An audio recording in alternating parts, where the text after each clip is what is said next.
Hello friends, સ્વાગત છે મારા વાનગી ખજાનામાં. હું ભાવનાબેન રાઠોડ. આજે આપણે એક એવી હોમ રેમેડી તૈયાર કરશું કે જેનાથી તમારા ચહેરા પર કાળા ડાઘ હોય, પિમ્પલ્સ હોય કે પછી તમારો ચહેરો નિસ્તેજ થઈ ગયો હોય તો આ એક જ રેમેડી તમારા ચહેરાને ગુલાબ જેવો ખીલવી દેશે. તહેવાર હોય કે કોઈ ફંક્શન હોય કે બહાર મુસાફરીમાં જવું હોય તો આપણે તરત જ પાર્લરમાં દોડી જઈએ છીએ અને ત્યાં પૈસા અને સમય બંને ખર્ચવા પડે છે. પણ થોડા દિવસ થાય ત્યાં ચહેરો ફરી પાછો નિસ્તેજ થઈ જાય. તો આજની આ હોમ રેમેડી માત્ર 10 જ મિનિટમાં તમારા ચહેરાને એકદમ સુંદર બનાવી દેશે. ચાલો બનાવીએ ઘરમાં રહેલી સિમ્પલ 4 સામગ્રી સાથે સ્પેશિયલ અસરકારક હોમ રેમેડી. ફ્રેન્ડ્સ, ટમેટું એટલે દરેક ઘરમાં હાજર વસ્તુ. તો અહીંયા મેં એક ટમેટું લીધેલું છે. આજે જે સામગ્રી જોઈએ છે ને એમાં આપણે 4 જ સામગ્રીનો ઉપયોગ કરવાનો છે. ટમેટાની સાથે લેવાની છે ખાંડ, 1 ચમચી કોફી પાવડર, 2 થી 3 ટીપા જ આપણે મધની જરૂર પડશે, પણ બને ત્યાં સુધી નેચરલ મધ હોય ને એવા મધનો ઉપયોગ કરવાનો. ટમેટાના 2 ભાગ કરી લેશું. અત્યારે જે નાઇફ તમે ઉપયોગમાં લેતા હોય ને એ નાઇફ એકદમ ક્લીન હોવું જોઈએ. મરચું કે આદું એવી કોઈ વસ્તુ સમારેલી ન હોવી જોઈએ. જો તમે એવા જ નાઇફનો ઉપયોગ કરશો ને તો તમને લાભ કરતાં નુકસાન વધારે થશે. એટલે હોમ રેમેડી કાંઈ પણ તમે બનાવતા હોય, જે પણ ઇન્સ્ટ્રુમેન્ટનો ઉપયોગ કરો ને એ એકદમ ક્લીન લેવાના. અહીંયા ટમેટાના 2 ભાગ કરી લીધા છે, તો 1 ભાગ ટમેટાનો આપણે અહીંયા લીધેલો છે. હવે ખાંડ લેવાની છે. તો ફ્રેન્ડ્સ, આપણે કેવી ખાંડનો ઉપયોગ કરવાનો? આ રીતે જો તમે મોટા દાણાવાળી ખાંડનો ઉપયોગ કરશો ને તો ચહેરા પર રેશિસ થવાની શક્યતા વધારે રહેશે. એના માટે લેવાની છે આપણે દળેલી ખાંડ. મિક્સરમાં જ ખાંડને તમે દળી લેશો ને એટલે આ રીતે થોડો સરસ પાવડર તૈયાર થઈ જશે. તો અહીંયા 1 ચમચી આપણે ખાંડનો પાવડર લેવાનો છે અને 1 ચમચી કોફી લેશું. પહેલાં છે ને ટમેટાનો ભાગ છે ને આપણે કોફી ઉપર આ રીતે રબ કરી લેશું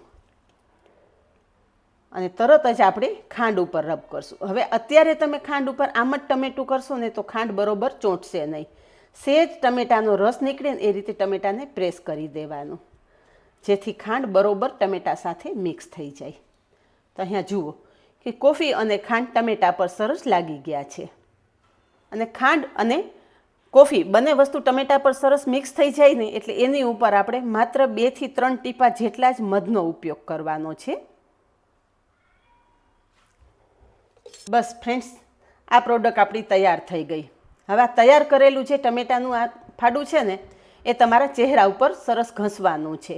અત્યારે હું મારા હાથ ઉપર ઘસી અને તમને બતાવી દઉં છું. અહીંયા તમે જુઓ કે મારો હાથ આ રીતના તમને થોડો શ્યામ લાગતો હશે.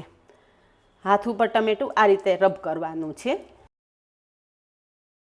ઓછામાં ઓછા 10 મિનિટ સુધી તમારે ટમેટાને આ રીતે રબ કરવાનું છે. ફેસ ઉપર કરતા હોય ને તો ફેસ ઉપર પણ આ રીતે જ કરવાનું છે.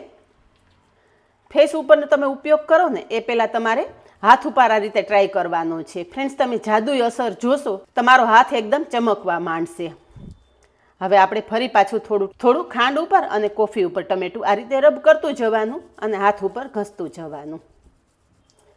ફ્રેન્ડ્સ, શિયાળાની ગુલાબી ઠંડીની શરૂઆત થાય ને એટલે આપણા ચહેરા અને હાથ ઉપર થોડી કરચલી પડવા માંડે છે અને ચહેરો નિસ્તેજ થવા માંડે છે. એવું લાગે ને એટલે આપણે તરત જ પાર્લરમાં જઈએ કે ચાલો ભાઈ મોંઘા માયલું ફેશિયલ કરાવીએ તો આપણો ચહેરો સરસ ચમકીલો તૈયાર થઈ જાય.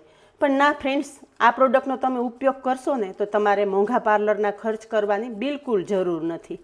અહીંયા તમે જોઈ શકો છો કે જેમ જેમ ટમેટું મારા હાથ પર ઘસું છું ને એમ ટમેટામાંથી આ રીતે ફીણા તૈયાર થાય છે. જુઓ, હવે જે પ્લેટમાં કોફી અને ખાંડનો પાવડર છે ને એ ફરી પાછું આપણે ટમેટા પર લઈ લેશું અને આ રીતે ઘસી લેશું. હું અત્યારે હાથ ઉપર 2 થી 3 મિનિટ જ તમને ઘસીને બતાવું છું, પણ ફેસ ઉપર તમે ઉપયોગ કરો ને ત્યારે ઓછામાં ઓછું 10 મિનિટ સુધી તમારે આ પ્રોસેસ કરવાની છે. અહીંયા તમે જુઓ કે હાથ ઉપર આ રીતે મેં ઘસી લીધું ને હવે હું હાથ વોશ કરીને તમને બતાવી દઉં. હાથ વોશ કરી લીધો છે. હળવા હાથે આ રીતે લૂછી લેવાનું.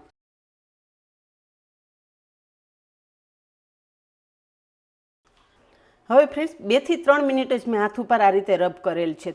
2 થી 3 મિનિટમાં એટલો બધો ફરક ના લાગે, પણ થોડો ઘણો ફરક તો તમને ચોક્કસ દેખાતો હશે.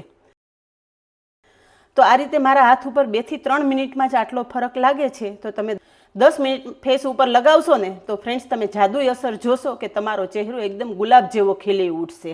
અને તમારે બહારથી કોઈ મોંઘી પ્રોડક્ટ લેવાની પણ જરૂર નથી. તમે જોયું ને ફ્રેન્ડ્સ કે ઘરમાં રહેલી સિમ્પલ 4 સામગ્રીમાંથી જ આ રીતે ફેશિયલ કરી શકીએ છીએ.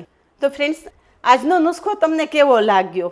ફ્રેન્ડ્સ એક વખત ચોક્કસ ટ્રાય કરજો અને મને કમેન્ટમાં જણાવજો કે મારી સિમ્પલ સામગ્રીમાંથી તૈયાર થયેલી ફેશિયલની નવી રીત કેવી લાગી.